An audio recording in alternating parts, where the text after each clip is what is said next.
the Asia Tech Podcast studio today with Eddie Lee from Love18. Eddie, welcome to the show. Hi, Graham. Nice to meet you here. And I'm especially happy because you're in the studio and you bring treats, gifts as well. So this is the purpose of being here. We're going to talk about Love18. We're going to talk about chocolate, importantly, and your business journey as well. Yes. So I think maybe first things first, let's get down to business. Let's eat chocolate because this is what you're about. Before we open these boxes, tell us a little, or maybe whilst you're doing it, tell us a little bit about the story. Okay. Now, Love18, when we first started, me and my wife, we thought about, we want to start something that meaningful that we can use as one of our retirement plan. So when we look into all the products in the world right now, there's only chocolate and water, mineral water, that you can sell to practically everyone, the old, the young, the kids, different regional people, different races of people, everyone eat chocolates. Yeah. Okay, so the market should be huge. And after that, we dive into this business and we realize that 90% of chocolate in the world right now, or in the Asia context, sugars, candies, they are not really healthy. And if you want to eat quality chocolates, you have to pay a very expensive price. Wait, so we're going to talk about healthy chocolates today. All right, so we're checking all the boxes. We dive into one thing is that, producing the healthy, premium quality, handmade, preservative-free, fresh chocolate. So that is the area that is pretty underserved right now in the whole Asia market. So that's where me and my wife decided, okay, we want to do something that my kids can pick up from the kitchen and eat right away without worrying, what is inside there. And that's how we started that. Love it. Excellent. And it's not just a labour of love, obviously, with the name, but this is a business because obviously, as you say, chocolate's an international thing as well. So we'll talk a little bit about the business, but I really want to get down to the business of sampling your chocolates as well, Eddie, if we may. So, I mean, if you're watching on YouTube, you'll be able to see the unboxing ceremony of the chocolate, but also if you're listening on Asia Tech Podcast, on the podcast itself, you'll be able to enjoy the oral delights of the listening to me sampling. So what do we have here? Yeah, this is a... All right, let me just take these and then So these are two type of products that we have. The soft chocolate, or in Japan, is called Nama chocolate, correct? So this is a 60% raw handmade chocolates without preservative. Okay, and it's fresh. As you eat it, it melts in your mouth. That is so good. So we call it First Love, because it's our first Love18 product. And it give you the fresh, the direct experience about chocolate that is too fresh. Just keep talking. I'm just enjoying it. So. The other one, is every piece of this bonbon that we have on the other box, the green color. That is our Beautiful Life series. Okay, when we look at creating a chocolate, we want to create a meaning to it. We want to create a story. Can we get a close up of that one? Right. So every piece of this chocolate actually is hand painted by our chocolatiers. Right. Wow. And it's like a marble, doesn't it? It looks like a piece of art. The marbles, some say they look like galaxies. Other painting that we have is really look like a galaxy. So we call it Beautiful Life for one reason, because every piece of this, first, is really presented very beautifully. Secondly, is that we find that it's really like our life. Okay, every life is unique, different. Okay, and this Beautiful Life chocolate want to use as inspiration to the people. Live your life, with a purposeful meaning. Yeah. Right. Oh, that was so good. I just go back. I want to talk a little bit about the chocolates itself. I know you mentioned Japan. Right. It tastes a lot like some of the Japanese chocolates I've sampled, which are almost like, I don't know if it's based on sort of a Belgian style of chocolate, but that very soft, and it just melts in your mouth. Yes, right. That's what you call nama. Yeah. Is that right? Okay. Nama, right. Yeah. So where did the inspiration for the actual chocolate come itself? Well, actually, in the whole chocolate world, there's two schools of thought. One is coming from Belgium, the other one coming from French. So our chocolate, is very much rooted into the French style. That we want to. Okay, so explain to me, as a novice.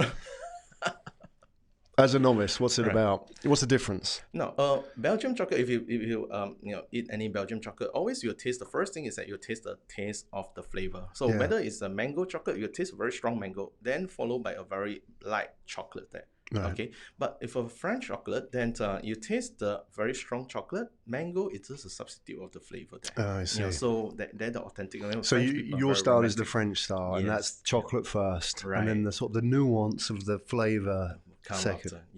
Right. I like that. So that's what we like about. Good. Okay, we're speaking the same language here. Right. So, all right. Okay, I can talk about chocolate for hours, just purely from consumer interest. When I know you said like you were looking at this as a business with your wife. Where did the genesis of the idea come from? What were you doing before Love18? How did that come about? Were you in F&B? What sort of things were you doing? Well, yeah, I was in IT all the while, internet, call center, very much into IT for like 20 years. 5 years ago, me and my wife, we thought that, I've been always overseas in Philippines and other countries. So my wife and me thought about, we have to start something, back in our homeland. So that is why that, we pick up chocolates. The dream that we have been always have it, long in our mind that, kickstart it. And here you go. Well, slowly we started at our home, selling online. Then after our first cafe, then today we have 3 outlets altogether. Right. Okay. So you have physical outlets as well. Physical outlets selling. Yeah. So we sell online. We have physical outlets. We do a lot of pop-up store, in shopping malls as well, in event as well. So how do you compete? Because I imagine it must be, you're not just competing against chocolate brands. You're competing against everything else that people can eat these days, right? So how do you stand out against all of that? No. Very first thing when we look in the product itself, because I have been the entrepreneur for like 10 years. So when we first designed the product, I looked through the entire chocolate industry and see people are selling bonbons, selling truffles, and this Nama is only one brand that is selling Nama in the whole market. Then we choose the most easiest entry barrier, so go into there and make our brands appear in a lot of events to let people taste our chocolate. So what we do, I think, differently is that really we let people sampling our chocolates all the time. Take it as a marketing fund to really support, to create awareness. And true enough, because of that, a lot of media newspaper actually pick up us and come and do interview about us. And I think up to date we have most features chocolate brand in Malaysia. All the public media, even television, come and interview us as well. Great. Right. So that we take a very startup mode to start this thing. So always we shoot into the consumer mass market chocolate market space, because you see, even a lot of people thought that chocolate is for gifting, but the true biggest market size is actually about self-consumption chocolate. Yeah, we were greedy lot, huh? Yeah, that's how you buy Kit Kat to Crave, to Crave. You buy Ferrero Rocher, all those brands. Yeah, that is the biggest market. 90% of people. Even for, would you put yourself in that sort of category of premium chocolates or luxury chocolates? I mean, some years ago that used to be the case. Is that how it is now, or you just see yourself as just mass market? Mass lifestyle market. Right. So because we see that even Kit Kat actually, the CEO of Kit Kat actually say that the future is about trendy lifestyle. Okay, and that's why in Malaysia, Kit Kat actually start a lifestyle store for you to really go and customize your own nasi lemak chocolate. Nasi lemak chocolate. And they have a lot of different chocolate. They have. What does that taste like? Wow. Yeah, until you have a chance to really taste it, and you know. But it's really interesting, and because they're in the mass market, to move into a lifestyle, there's a challenge. Yeah. Okay, so they just recently closed it. That space, and Godiva also trying to go into a lifestyle. From being a very premium, they go into a lifestyle, but they have a challenge. So what does that mean? Does that mean sort of having a premium brand and trying to expand it out, but trying to retain some sort of identity and cachet? They try to have a cafe lifestyle that they compete into the space that where Starbucks is very strong in. Right. Okay, but they are in the two different ends. One is a mass market, and the other one is on the very high-end luxury market. That when they come to this segment of a lifestyle, it's not where consumer look at them as. So both of them are not really doing good. We also happen coincidentally in that lifestyle category. Right. We are not too expensive, but we are better than those mass market, and coincidentally we just fit into there. And that gave us. I want to talk a little bit about the story, because I think that's a really important part of any kind of lifestyle brand, in defining it and getting PR and getting people on board with your mission, so to speak, with creating great chocolate. Before we do that, let's talk a little bit about where you are as a business and what you can share publicly about what size you're at, or your raise as well. So you're actively raising funds at the moment. What's the situation? We until end of last year is all fully self-funded. Right. Okay. Then by you and your wife. Yeah, me and my wife. So until recently, we see that the market is ready to accept us as a larger brand. So that's why we go in for massive expansions. up to date, we have 3 outlets altogether. By end of this year, we're probably running at 10 outlets. So we are raising a fund for our next 12-month expansion into a total of 15 outlets. Because we want to get out to the consumer and let them engage with us, let them experience our product. Lifestyle is about engaging and experiencing, right? And this confectionery, chocolate is a confectionery market. You already have it in bread. Okay, we have bread talk. Okay, people can see how you do the bread, and people can really experience your product, your brand, right? And Starbucks, coffee also, you can see the hand brew, freshly brewed, and you love that experience. Yeah, it's experience, isn't it? Correct. Yeah, exactly. Because you can go to McDonald's and get it for half the price, twice as fast, but Starbucks, right? Yeah, there you go. It's experience that it enrich you. You don't see that in chocolate yet, and that is what we are doing for all the new outlets we have. Right. People don't go there just to buy chocolate and walk away. They go there, they talk to us, they engage with our salespeople, they learn how we make our chocolates, and they ask us questions about why our chocolate is different than other. Their whole education engagement, really make us different. Yeah. So that whole story, that package. So you're raising at the moment. Can you talk about how much you're raising? When we share this chocolate, by the way. When we share our numbers to some investor, they say we are raising a very small amount. We are raising 100,000 to 300,000 Sing dollar for our next 12-month expansions. Yeah. So that will get you more face-to-face, more frontline exposure to consumers with these outlets. Correct. And where are these outlets placed? We have one in Bukit Tinggi in Malaysia. There's a French garden. Then one in Bangsa, which is one very premium place that we're going to run a cafe there as well. So beyond just selling the chocolates, we also do some chocolate cafe style. Then we have 2 more in the sports club. So it's a golf club that we open up. Then 2 in the new shopping mall. Right. And so for you to get your name out there, you're not, I suppose, I mean, you mentioned Kit Kat as an example, or Nestle, Mars, these companies, they have huge advertising budgets, and that's how they build their lifestyle brands, right? But you're doing it frontline in the same way. You've mentioned Starbucks already, rightly so. I mean, I can't remember last time seeing a Starbucks advertisement. I mean, all frontline.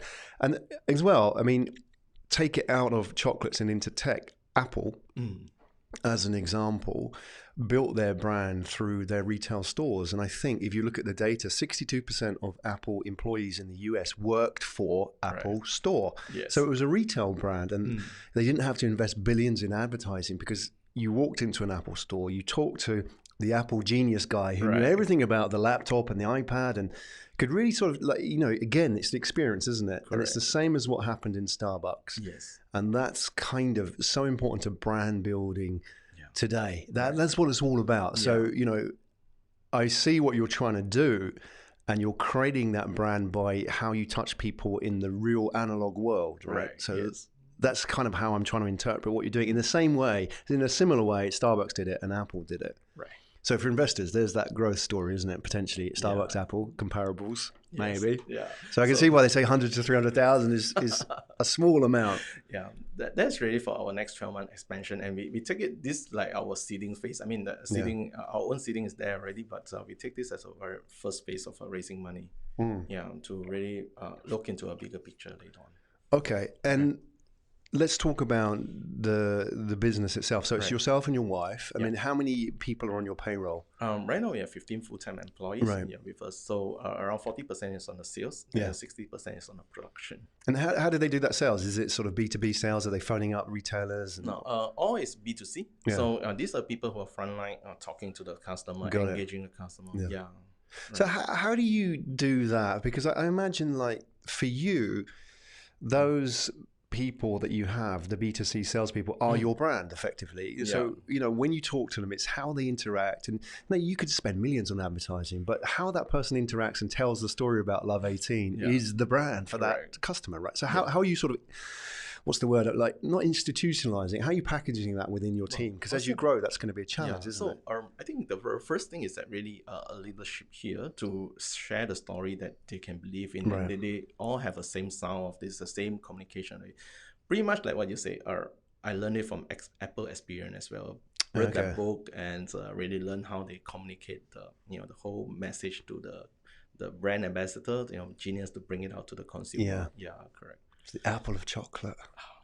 There you go. Well, let's talk about that story then. So obviously that's a key part of how you train your staff and your culture. Right. What is the story of Love18? I mean, where does the name come from? Where does this, what's the story behind it? Right. Very fundamental, Love18 is that the combination of two components. 18 degree is the perfect temperature for chocolates. Oh, okay. Right? So they're melting now. Yeah. It's a little bit above. I'll have to eat one quickly now. Then, Love18 is the perfect temperature for chocolate. Also, it's the perfect temperature for love, right? And human is that mankind, right? Yeah. Is that a coincidence? Right. In fact, human mankind exists because of love. Right, and what we want to do is to bring up the love, in every human mankind through chocolates.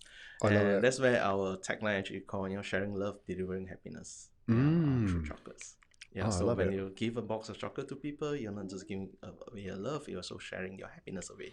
Yeah, because it's a shared experience, isn't it? Right. I mean, apart from the fact I'm sort of eating all these myself right now, but you shared that with me, so you can see I'm really enjoying these chocolates. Right. Yeah. And you can share it with somebody.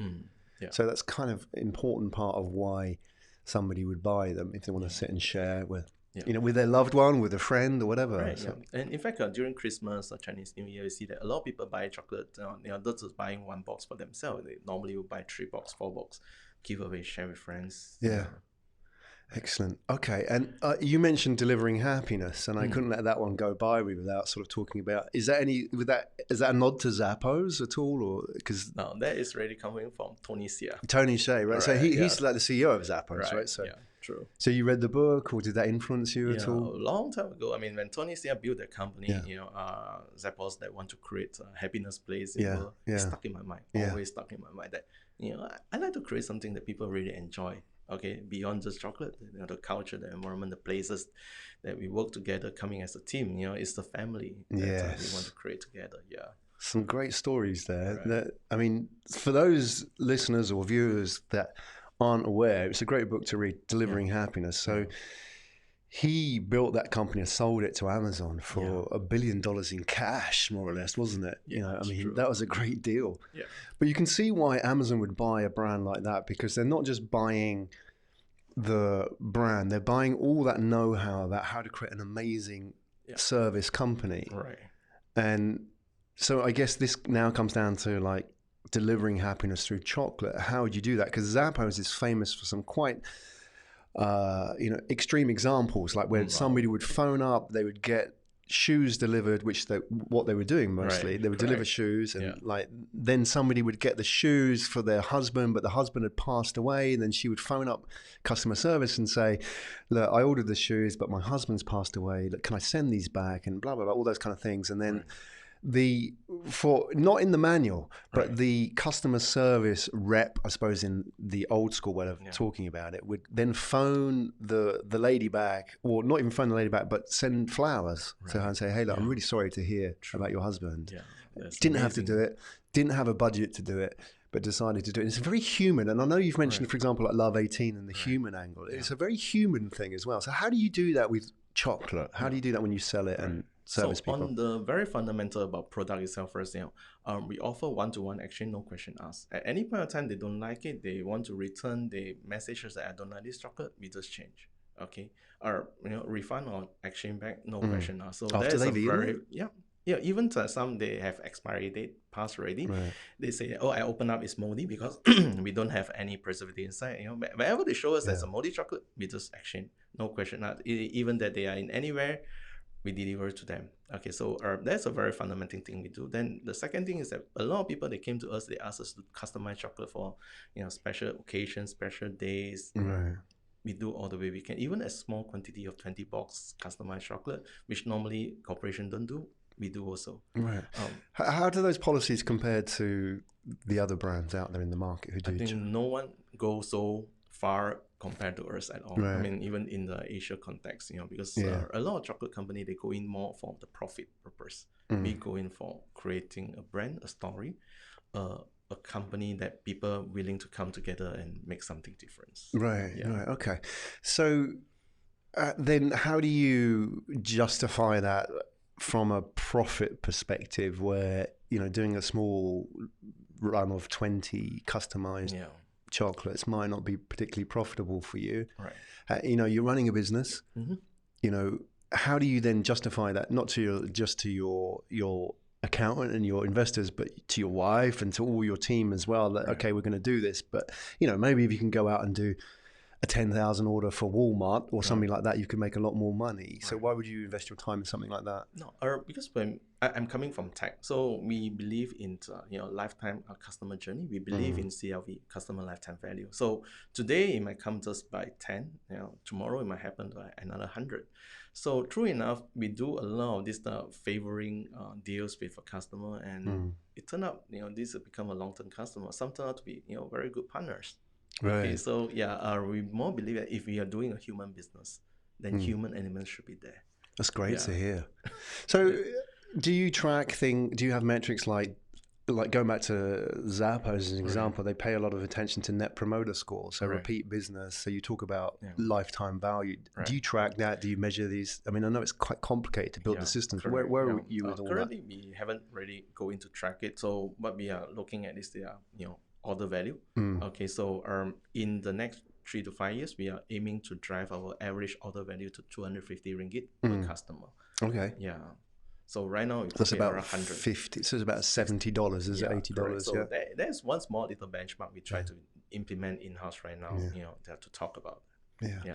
And what are the challenges of growing a business like yours, where you're to some degree dependent on location, because you have your outposts, your experiences that people can go and talk to your salespeople and so on, and you're based in Malaysia. Correct. So how do you must be feeling the pressure to expand globally, and take on the world. What sort of thought processes are going in your head with all of this? I think attracting the like-minded people to come together to work on this, is something that are as a challenge, because education have been teaching a lot of people to have a very comfortable job, don't get out of comfort zone, or stay 9 to 5 is good. To attract people to jump in, to this Bangalore and doing something crazy together with us, take a lot of courage. You mean so people leaving normal jobs and working with you? Yeah, correct. Yeah, because what we are talking is like creating an Asia brand that haven't been assisted. Exactly. Yeah. I mean, Zappos, Amazon, Starbucks, we've thrown these brands around, but they're all from a particular part of the world, aren't they? And we don't have that really. Yeah, Asia. I mean, we have like Alibaba and all that, but are these lifestyle brands? I don't think so. Not in the same context, are they? Different context. So in Taiwan, you probably see a few. They scale up to 10,000 outlets. Are successfully. Right. A lot of it really go into human elements. So that is one part of a challenge that we are learning right now, because as Malaysia offers or Singapore as this Asian ASEAN context, very much of people are educated that to be comfortable, have a good paying job, enjoy life, go travel the world. It's the new lifestyle of millennial. Yeah. Right. To convince them, step out from that comfort zone.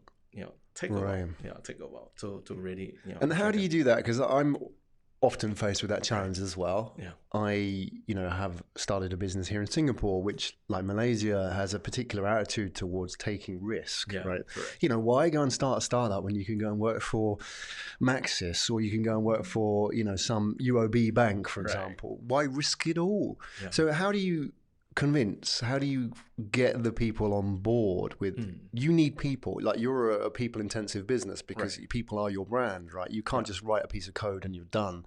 You need really good people, not just who want to be part of a startup, but also have great people skills, right? So where are you getting these people from? How do you get them on board? Well, in a very holistic way, really pray for the right people to come. Right. The other way is really, is the experience I've gathered for the past 10 years in the startup ecosystem is really, to inspire people more into, looking their life, what are the areas that they will feel regret if they don't do it today, and take that into a context where, people like, I want to travel the world, I want to have this, I want to have that. Put that into the context of this business. How can this platform, I don't call this Love18 as a business, I call it as a platform that can enable the young people today, let's say a Singaporean who join us, would like to post to China to work for 1 year. Okay, if you have an outlet in China, they can go there 1 year, see the world, but at the same time, enjoy, and they have the same skill that they can learn, and apply again. And then after 1 year, they want to be in Australia. all right, to see the world for 5 years before you really choose where you want to settle down. Okay, or the world is flat today, unlike last time. You can really practically work in any space of the world. So that's a platform we want to create. For the workforce, and we currently started it. How does that work? I'm coaching 3 to 4 young people to come together to build this. So 2 of them joining me this trip to really explore and really see that, be part of it. Don't just observe, but be part of it. Be part of creating these things. Right? Very interesting. So you're, I mean, in theory, if you were to look at what you're offering, travel the world, work in a startup, eat chocolate. Yeah. Be happy. Right. You can't really argue with that. And I think it's really interesting what you're doing. And I wonder if, like, the challenge for you, and any startup's a challenge. It's not specific to you. Right. With what you're doing, is that you need really good people, right. And to attract really good people, you need to have quite a high profile as a person beyond the brand itself. So, like Tony Hsieh from Zappos, as an example, is a very high profile person. He's done books, he's done TED, he's done all these kind of things, right. And Asia isn't the natural place for people to do this. We don't have that sort of wealth of people like that coming through as role models and so on. And at the same time, you have to run a business on the side, so to speak. Yeah. So it's what do you to attract these sort of talented individuals, these visionaries to come and join you and create this platform that you talk about. Have you thought about how you're going to get your Eddie brand out, Eddie Lee? So how are you going to get out there and inspire young people at the same time grow a profitable business? Well, I'll say that pretty difficult. So I do in the very small scales. Instead of going out and reach out to 100 people at one time and sharing them inspiring story, I choose to be a lot more in the one-on-one. Post out on Facebook. If you really feel that you're boring about what you're doing today, come to me, talk. We can explore some new opportunity. Then, the last post, I got 2 very talented people join me. One is a lawyer practicing for law for many years, want to turn entrepreneur, and one is from a media company that want to do something extraordinary. That's amazing, isn't it? Right. I'm sure, like you said, pray for the people to come to you. I don't think it's quite, I understand what you're trying to do. Right. I don't think it's praying, but I think what you have to do is you put yourself out there, and those people that you want are actively looking for something, right. And they're just waiting for somebody to open a door for them, right? And that's kind of what you're doing, isn't it? You're sort of saying, hey, look at what we're doing. We're building something. They're like, that's what I want to do. That's the project I want to be involved in. It just sort of speaks to me. I like what these guys are doing, right? So that's true. You got to get yourself out there. And great. On the podcast as well is one way of doing it, right? But more of this, because I think you've got something. It could be interesting. And like you said, like to do this in the context of Asia, like the Asian lifestyle brand. Right. I'm thinking through. It's like, what do we have out there that's of a similar category? Yeah. There's something still very vacuum. Today, if I ask you if there's any top of mind brand for you on chocolates or handmade, good quality chocolate you want to eat, any top of mind brand that come into your mind? Godiva or think Julian or something I don't discriminate them, but just think about it. Those chocolate, they come into here, they stay on the shelf for a few months before you really pick them up. Right? So, fresh quality chocolates. Right. All right. Now, there's no top of mind that people can think of, especially when it comes to Asia context. Yeah. And the first thing I ask my wife, why we want to pay a very expensive price for something, right? Which if we can produce it and offer it to a locally affordable price. So, part of this concept actually, business model come from this Uniqlo, Zara. They teach us a very good lesson about this. You can do quality products at affordable price. Right. Yeah. 85C degrees bakery shop in Taiwan. They make it very successful. So they use premium ingredient at affordable price, and that's where they have 10,000 outlets. It's a small bakery shop that turned to a $10,000 billion dollar. Well, when you mentioned Uniqlo as an example, I think it's a fantastic example. I am dressed in Uniqlo today. Okay, brand advertising. Yeah, there you go. I'm not getting sponsored, but I guess what are they doing? What's applicable to chocolate in terms of how they approach? Like you said, to produce quality products at an affordable price. Yes. What are they doing that the higher end brands aren't doing? How have they sort of captured that market? If you go to Zara as an example, one of the most profitable companies in the world. So correct. So you see, if you take Zara incomparable to Armani or Burberry, they have a lot of profit. But how they position themselves is that you are wearing Armani quality apparel at Zara price. Okay, they don't compare themselves to all the mass market, but they compare themselves to you are very as trendy as Armani, trendy as a Burberry at a Zara price. Right. Okay, so you are eating a Love18 chocolate, as comparable to Godiva at Love18 price. Right.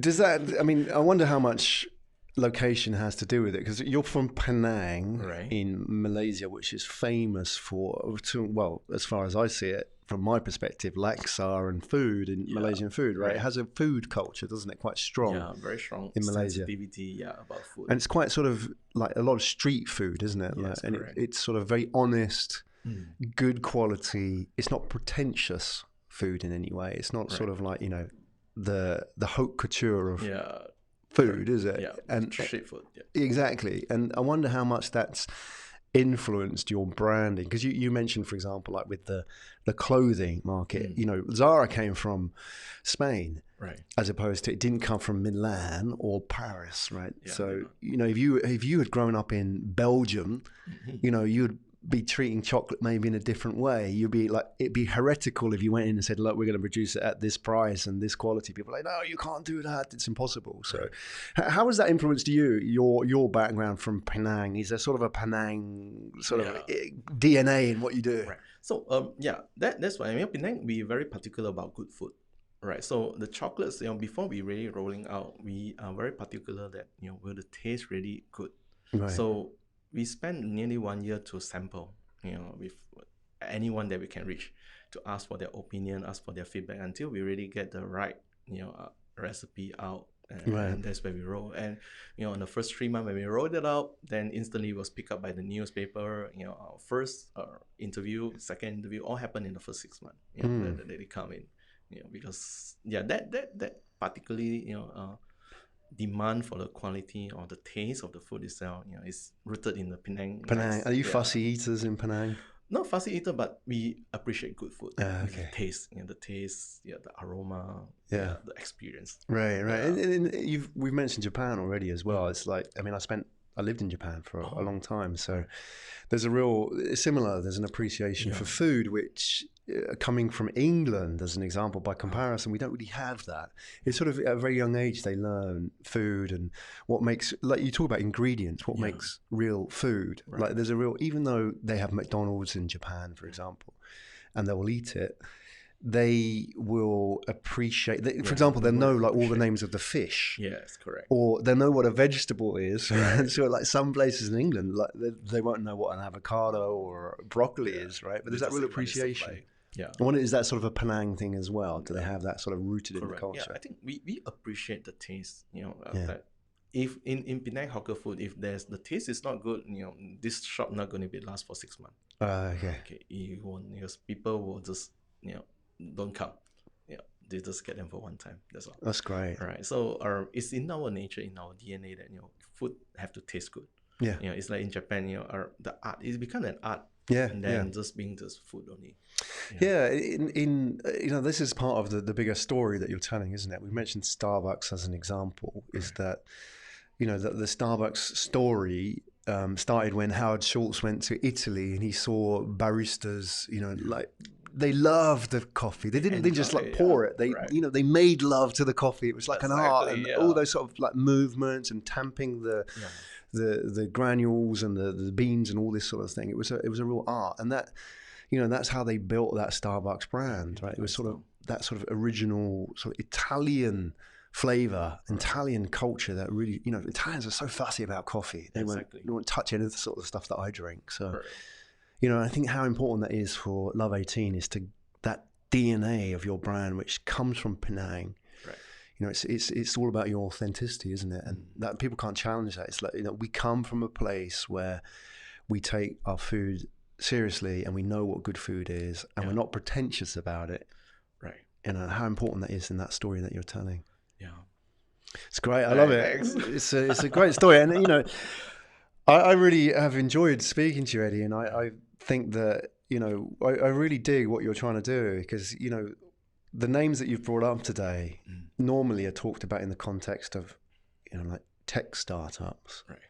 right? You know, it's like you talked about Zappos and talked about Starbucks and all these kind of examples. But what you're doing for chocolate, I think, sit back and think about it, is that it is interesting territory. There aren't many people in this space doing what you're doing. Yeah, just to add on to you, see, firstly, is chocolate is the only few commodity or food products that you can sell to practically everyone in the world. The second one will be mineral water. Yeah. Right. And secondly is that chocolate companies tend to have a very long shelf life. I come from IT background, so we know that they tend to have this product life cycle. Chocolates have been a 200 years industry already, and it's still growing. Asia still have 5.5% compounded growth rate. Right. In any industry, you see that after 10, 20 years, 50 years, it start to go down already. Chocolate is still growing. It's been around forever. Yeah. And it will be around forever, right? Yes. And it's something, when you think of chocolate, it makes everybody happy. Yeah. Right? True. Yeah. I don't think anybody, okay, there may be people who dislike certain types of chocolate, but it is one of those things, isn't it? Yeah. And what happened is that throughout the engagement with a customer, we realized that a lot of customers who first we serve them a chocolate, they say, I'm not a chocolate fan, so I don't eat chocolate for life. But when they taste our chocolate, things change. Yeah, a light switches on. Yeah. So before I let you go, I obviously want to ask you about your personal preferences for chocolate, because I'm sure you sampled a lot, and maybe your taste buds have matured and evolved as you've got into like really sampling chocolate and looking at it from different angles. What do you like? Well, our first thing about chocolates, I really love a single origin chocolate. I mean, chocolate is like coffee. You have single origin, you have blend. Right. Okay. I didn't know. Oh, there you go. Right. So, originally chocolate is from South America. So, particularly, I really love Venezuela chocolates. Okay. So, what would that be? They have a very different aroma and taste. It's like coffee. Okay. It just make you feel different. How is it? Sort of a bitter taste? Is it dark? Is it what sort of? Venezuela chocolate mostly are dark. People produce it for dark chocolate. Then they tend to be slightly bitter, but they have a very strong aroma aftertaste. Okay, that it's like coffee. When you taste it, then only you know how. It just can experience it, but very difficult to explain it in word. Okay? Right. Yeah, but that kickback of the word, the aroma itself is really right different. What sort of levels of cacao would they have in that? It depends on the producer. Some they have a 65%, some they have 72%. We tasted the raw cocoa beans all the way from Venezuela. It's really good. Is it? Yeah. So my next visit, I'll bring you that. You're welcome. Right. Awesome. Eddie Lee, everybody. Love18. Where do we find out more about you? Where's the best place to go and check you out? You can check us out at our Facebook page, love18.cc. That's our official Facebook page. Or our website, love18.cafe, CAFE cafe. That's where you can interact with us. Follow us in our Instagram, Love18 Chocolates as well. Yeah. And also, I mean, so those people are listening. Could be a very wide set of potential listeners, everything from potential investors to people who just love chocolate and want to eat the stuff, to people who want to work for you as well and be part of this. I mean, to the last group of people, we mentioned them already, what kind of people are you interested in? So if I was listening to this thinking, look, I love what these guys are doing, they're speaking to my heart, how do I get involved? We've talked about how they can get in contact with you, but what kind of people particularly would you really like to hear from? No, I think everyone deep inside their heart, they have a voice that they want to do something. Yeah. Okay, they want to travel the world. They want to be involved in the community. So, on the context, we are training a group of, in the autumn we call it management training. Okay, these are the people that are going to bring our product into different country. I can't go to 20, 30 country and open market. I need a group of people who are passionate about different country. Come to us, join us, our team. Be the legacy of us in any other countries that you want to bring to. I always tell our team, okay, we are the platform. Yeah. You choose where you want to go. Be part of this too. You just need to train on the marketing of the products and the production of product, and you can be there. Right? It's like how Starbucks train the barista, they can go everywhere and train other people. There you go, everybody. Right. That is an open invite, if I ever heard one, to go and make something and do something special as well. Eddie, it's been a real pleasure having you on the show today. Really enjoyed it, and particularly pleasurable eating my way through your chocolates. And these were actually the ones I really enjoyed were those the Nama chocolates. I really liked those. I'm glad they're on that side of the table because I would have just eaten a lot of them. Amazing. Thank you so much, Eddie, for coming in today.